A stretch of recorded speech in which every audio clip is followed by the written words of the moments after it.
오늘 말씀은 혹시 그 임마누엘 성경 오타를 검수하면서 좀 느끼셨을 수도 있는데 우리가 아는 그 히브리어 직역을 하면은 문장의 순서가 좀 많이 바뀌어 있는 거를 좀 느끼셨을 거예요. 그 예수님 말씀을 직역하실 때 보통 동사를 먼저 이렇게 말을 하게 되거든요.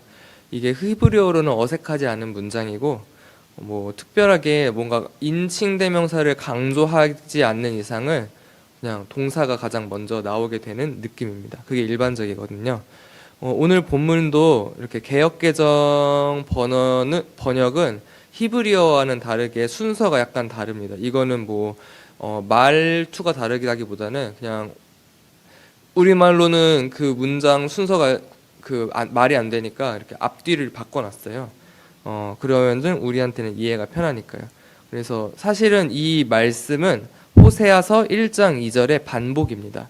그래서 그냥 순서만 바뀌었는데요. 호세아서 1장 2절은 여호와께서 처음 호세아에게 말씀하실 때 여호와께서 호세아에게 이르시되 너는 가서 음란한 여자를 맞이하여 음란한 자식들을 낳아라. 이 나라가 여호와를 떠나 크게 음란함이라 하시니. 네, 1장의 말씀은 잘 번역되어 있습니다.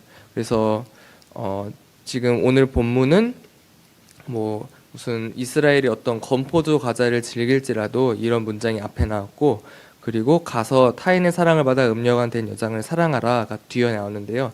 사실 원래 문장은 음녀가 된 여자를 사랑하라, 그리고 그럴 이스라엘이 건포도를 만나 다른 남자와 만날지라도 내가 그를 사랑하니라 라는 말씀가 뒤에가 나오게 됩니다. 그래서 오늘 말씀을 이렇게 시작하겠습니다. 그래서 1장에 그 처음이라는 1장 2절에 처음이라는 단어가 등장하는데요. 이거는 되게 잘 번역된 단어인 것 같습니다. 그래서 여행에서의 첫 출발을 이 처음이라고 표현하는데요. 히브리어는 테힐라라고 합니다. 뭐 찬송의 테힐라이기도 하고요. 네, 그냥 처음으로 많이 번역되곤 하는데요. 그래서 창세기 13장에서 그 아브라함이 그 롯과 반대 방향으로 떠나는 것, 그리고 전쟁에서 선봉에 서는 것도 테일라라고 합니다. 그래서 사사기 1장 1절에서 그렇게 테일라가 나오고요.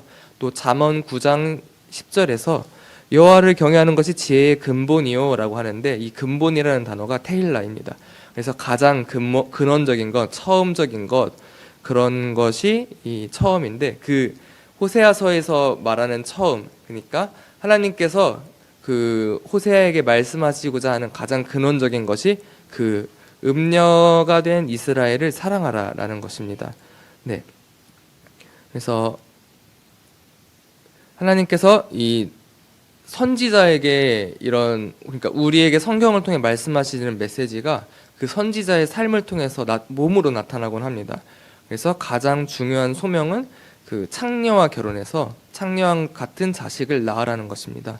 그래서 베드로전서 4장 8절에서는 무엇보다도 서로 뜨겁게 사랑할지니 사랑은 허다한 죄를 덮느니라 하면서 남녀가 결합하는 것이 일종의 새 창조라고 말씀하시면서 사랑이라는 것이 새 창조의 원리가 되는 거라고 하면서 그 처음이라는 단어를 말씀하시면서 우리에게 알려주고 계시는 겁니다. 뜨거운 사랑의 원리를 가르치시고자 하나님께서는 호세아에게 명령하십니다. 네. 그래서 호세아의 구조라든지 그런 걸 보면은요, 하나님께서 그 선택한 백성을 통해서 나타나시는 역사가 이렇게 몇 가지 단계로 나눠져 있습니다. 우리도 뭐 구원의 8단계, 9단계, 10단계 이렇게 교리적으로 나눠져 있는 것처럼 뭐 이스라엘 백성이라든지 호세아서의 구조를 보면요, 일단은 출애굽과 광야의 단계가 있습니다. 그래서 그 매였던 것에서 풀리는 단계가 있고, 그리고 축복과 저주의 언약이 체결됩니다. 하나님의 말씀을 듣고 순종하면은 축복을 받고요. 그리고 어기게 되면은 이제 저주가 되는 언약이 체결이 됩니다. 그러면서 하나님의 놀라운 긍휼을 맛보게 되는 것인데요. 축복의 기간 동안에 그 백성의 하나님의 신실한 사람을 체험하게 되고요. 그래서 백성의 그 신실함을 저버릴 때까지 그 축복이 지속됩니다.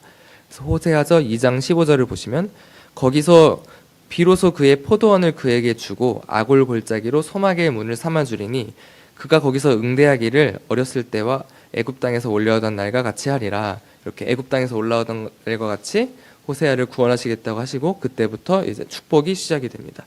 예. 그러면 그리고 이스라엘이 그 신실함을 저버릴 때부터 저주의 기간이 있습니다. 그래서 호세아서 3장 4절을 보면은 이스라엘 자손들이 많은 날 동안 왕도 없고 지도자도 없고 제사장도 없고 주상도 없고 에봇도 없고 드라빔도 없이 지내다가 라는 것이 이스라엘이 어둠 속에 저주 속에 있는 그 구절을 나타내고요. 그래서 호세아서 4장 6절, 13장 16절 말씀도 마찬가지입니다. 그래서 13장 16절은 이번 주 토라 포션의 하프타라인데요. 그래서 뭐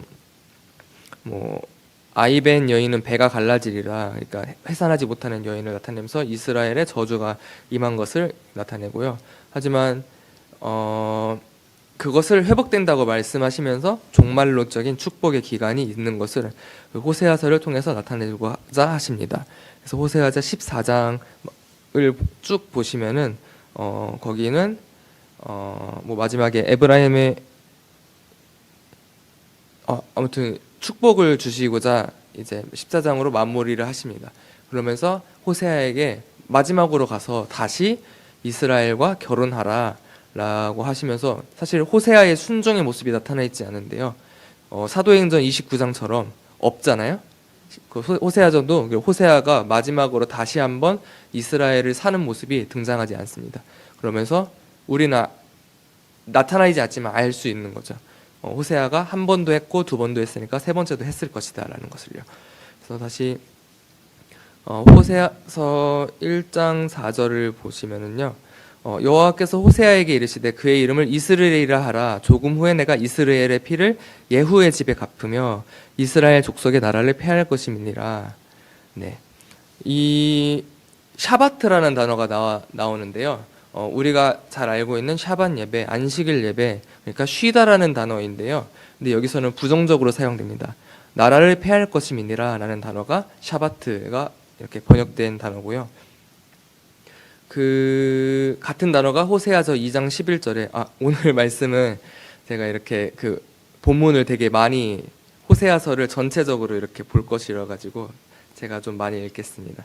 네, 내가 그의 모든 희락과 절기와 월삭과 안식일과 모든 명절을 폐하겠고, 네, 하나님의 안식이 폐하짐으로써 이스라엘이라는 나라가 사라지는 저주가 시작이 됩니다. 그래서 호세아서 7장 4절을 보시면 그들은 다 가늠하는 자라 과자 만드는 자에 의해 달궈진 화덕과 같도다. 그가 반죽을 뭉침으로 발효되기까지 불 일으키기 그칠 뿐이니라. 그래서 여기 불 일으키기를 그친다라는 말이 또 샤바트이고요. 하나님께서 그 이스라엘의 사랑으로 함으로 말미암아서 이스라엘이 잠시 회복되었습니다. 그런데 여기서 이스라엘이 회복한 샤밧은 하나님과 교제하는 샤밧이 아니라 그저 불 일으키기를 중단하는 샤바트입니다. 그래서 호세아서 같은 장에 내가 이스라엘을 치료하려 할 때 에브라임의 죄와 사마리아의 악이 드러나도다. 그들은 거짓을 행하며 안으로 들어가 도둑질하고 밖으로 떼지어 노략질하며. 이스라엘은 그 하나님께서 주신 은혜로 반대로 자신들의 왕에게 거짓말하여 그 왕을 삼키는 모습을 보입니다. 네. 오늘 본문을 다시 읽어볼 건데요. 근데 이제 순서를 바꿔가지고 제가 호세아서 3장 1절을 읽겠습니다. 너는 또 가서 타인의 사랑을 받아 음녀가 된 그 여자를 사랑하라. 여호와께서 내게 이르시되 이스라엘 자손이 다른 신을 섬기고 건포도 과자를 즐길지라도 여호와가 그들을 사랑하나니 하시기로. 네, 이렇게 문장을 조금 바꿔서 읽으니까 조금 느낌이 달라지는데요. 그 하나님과의 안식을 폐하여 버린 이스라엘에게 하나님께서는 호세아에게 다시 가서 결혼하라고 다시 말씀하시는 것이 더욱더 강하게 느껴집니다. 그리고 이 3장 1절은 이미 이스라엘이 한번 배반한 그 여인인 그 고멜이 그 호세아를 배반했는데도 불구하고 그 다시 가서 그 고멜과 결혼하라고 하는 말씀입니다. 신명기 24장을 보면은요, 여기서는 이제 이혼법이 등장하는데요. 사람이 아내를 맞이하여 데려온 후에 그에게 수치되는 일이 있음을 발견하고 그를 기뻐하지 아니하면 이혼 증서를 써서 그의 손에 주고 그를 자기 집에서 내보낼 것이요 라는 말씀입니다. 신명의 말씀에 따르면은 우리는 이스라엘과 다시 결혼할 수 없습니다. 그래서 이런 율법이 계속 랍비들에게 토론됨에 있어서 예수님 시대에서는 여자를 버리는 율법들이 많이 나타나게 됐고요. 힐렐 학파는 아내가 요리를 태우거나 남편의 눈에 들지 않는 경우, 그러니까 다른 예쁜 여자가 나타난 경우에는 그 아내와 이혼할 수 있는 법을 나타냅니다. 하지만 예수님께서는 마태복음 19장 9절에 보시면은 내가 너희에게 말하니 누구든지 음행한 이유 외에 아내를 버리고 다른 데 장가들은 자는 간음한 민이라 라는 말씀으로 그렇게 아내를 버릴 수 없음을 이렇게 나타내십니다. 또 다른 그 랍비들도 있는데 샴마이 학파라고 이런 신명기 24장 1절 말씀을 엄격하게 해석해서 음란한 행위를 발견한 경우에만 이혼이 가능하다고 예수님과 같은 주장을 하고 있습니다. 그래서 이러한 율법이 개정이 된 거는 그 10세기부터입니다. 그러니까 1000년 전부터 어떤 랍비 게르손 벤 유다라는 랍비에 의해서 아내의 동의 없는 남편의 일방적인 이혼을 금지하게 됩니다. 되게 나중에 이렇게 개혁이 된 거죠. 신명기서에 따라서는 우리는 호세아는 고멜과 이혼을 해야 마땅합니다. 그리고 그 당시 이 율법에 있어서도 예수님 시대 훨씬 이전이기 때문에 이미 그런 쉽게 아내를 버리는 것들이 나타나실 수 있을 것입니다. 그런데 호세아의 이름을 보시면은 우리가 잘 알다시피 이스라엘의 마지막 왕 이름이 호세아입니다. 그리고 모세가 여호수아를 호세아라고 부른 적이 있습니다. 그리고 호세아는 예수님의 이름과 같습니다. 그래서 예수님께서 말씀하시고자 하는 일이 호세아를 통해서 이루시는 것입니다. 그래서 그 바리새인들이 예수님께 질문을 하죠. 그를 시험하러 이르되 사람이 어떤 이유가 있으면 그 아내를 버리는 것이 옳으니까 하면서 예수님께서 대답하시는 것은 창조 원리를 말씀하십니다. 사람이 지으신 이가 본래 그들을 남자와 여자를 지으시고를 먼저 말씀하십니다. 창조 원리의 그 부모를 떠나서 아내에게 합하여 그 둘이 한 몸이 될지니라 하신 것을 입지 못하였느냐. 그런즉 이제 둘이 아니요 한 몸이니 그러므로 하나님께서 짝지으신 것을 사람이 나누지 못할지라 하시니 라고 말씀하십니다. 하나님께서 택하신 백성은 사람이 나눌 수 없습니다. 그것을 호세아가 간음하는 아내를 핏값으로 다시 사오는 것을 통해서 보여주시는 것입니다. 너는 또 가서 타인의 사랑을 받아 음녀가 된 여자를 사랑하라. 창녀와 결혼해서 창녀와 같은 자식을 낳아라. 우리는 또 호세아의 순종을 통해서 이스라엘과 이방인이 거꾸로 된 모습을 볼 수 있습니다. 에스겔서 44장 9절을 보시면 주 여호와께서 이같이 말씀하셨느니라. 이스라엘 족속 중에 있는 이방인 중에 마음과 몸의 할례를 받지 아니한 이방인은 내 성소에 들어오지 못하리라 라고 말씀하시는데요. 여호와의 총회에는 그 거룩한 백성만이 들어올 수 있습니다. 이방인은 들어올 수 없습니다. 어떤 이방인은 3대에 못 들어오는 이방인이 있고요. 10대에 걸쳐 못 들어오는 이방인이 있고요. 영원히 못 들어오는 이방인이 있습니다. 여호와의 총회에 들어오지 못하는 이스라엘의 상태를 우리가 확인을 했는데요. 고멜을 통해서요. 하지만 호세아를 통해서 이스라엘의 태를 열고 회복하라고 말씀하십니다. 이스라엘의 몸과 마음에 할례를 시켜서 그들을 스올의 권세에서 속량하여 사망에서 구속해야 됩니다. 그래서 호세아서 13장 14절을 보시면요. 내가 그들을 스올의 권세에서 속량하며 사망에서 구속하려니 사망아 내 재앙이 어디 있느냐. 스올아 내 멸망이 어디 있느냐. 뉘우침이 내 눈앞에서 숨으리라 라고 말씀하시는데요.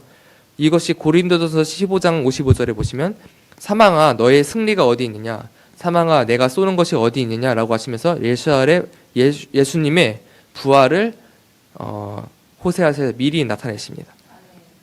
아멘. 그래서 오늘 마지막으로 볼 말씀은 이사야서 56장인데요.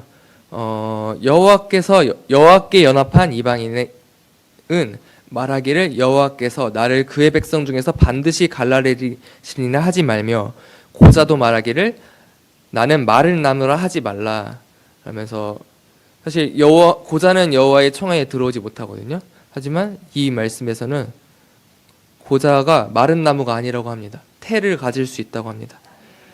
그 다음 절 56절 4절을 보시면 여호와께서 이와 같이 말씀하시기를 나의 안식일을 지키며 내가 기뻐한 일을 선택하며 나의 언약을 굳게 잡는 고자들에게는 이라고 말씀하시는데요. 아까 보시면 호세아서 2장 11절이었나요? 그 절기와 안식을 폐하였죠. 샤바트가 사라졌죠. 그러면서 그 샤bat이 그 왕을 정죄하고 불태워버리는 일로 나타났죠. 하지만 여기서는 그 고자들이 안식일을 지키며 내가 기뻐한 일을 선택한다고 말씀하십니다. 그 다음 절 이사야서 56장 5절을 보시면요. 내가 내 집에서 내 성 안에서 아들이나 딸보다 나은 기념물과 이름을 그들에게 주며 영원한 이름을 주어 끊어지지 아니하게 할 것이며, 그 다음 절 또 여호와와 연합하여 그를 섬기며 여호와의 이름을 사랑하며 그의 종이 되며 안식일을 지켜 더럽히지 아니하며 나의 언약을 굳게 지키는 이방인마다 라고 말씀하십니다. 그래서 그 이방인이 다시 여호와의 총회에 들어오는 이스라엘이 됨을 말씀하십니다. 그러면서 그 다음 절은 우리가 잘 아는 말씀이죠. 내가 곧 그들을 나의 성산으로 인도하여 기도하는 내 집에서 그들을 기쁘게 할 것이며 그들의 번제와 희생을 나의 제단에서 기꺼이 받게 되리니 이는 내 집은 만민이 기도하는 집이라 일컬음이 될 것임니라. 아멘. 네. 이방인에 관한 회복의 말씀이 사실은 이방인이 되어버린 이스라엘의 회복의 말씀과도 연결되는 것입니다. 하나님께서 택하신 백성은 그들이 음행에도 사랑하기에 호세아 그리고 예슈아 그리고 그리스도의 몸을 입은 교회가 이스라엘과 이혼하지 말고 다시 결혼하라고 하나님께서 말씀하시는 것입니다. 그게 여호와의 총회에 들어올 수 없는 이방인에게 행하신 예수 그리스도의 치유 사역이었습니다. 그리고 오늘 본문 호세아서에서 교회에게 또 맡긴 회복 사역이십니다. 네, 기도하시겠습니다. 하나님 아버지 감사합니다. 오늘 바에제 말씀에 하프타라의 호세아서를 읽었습니다. 하나님께서 이스라엘의 심판과 회복의 말씀을 우리에게 주셨는데요. 그러면서 호세아 선지자에게 명하셨던 그 결혼 명령이 어떤 명령인지 보았습니다. 하나님께서 신명기서를 통해서 주셨던 그 이혼법이 무엇인지 우리가 다시 보았습니다. 하나님, 우리가 지금까지는 그 안식을 폐하면서 샤밧을 폐하면서 우리는 이스라엘을 저주해 왔습니다. 하지만은 주님, 회개하고 다시 그들과 결혼하기를 원합니다.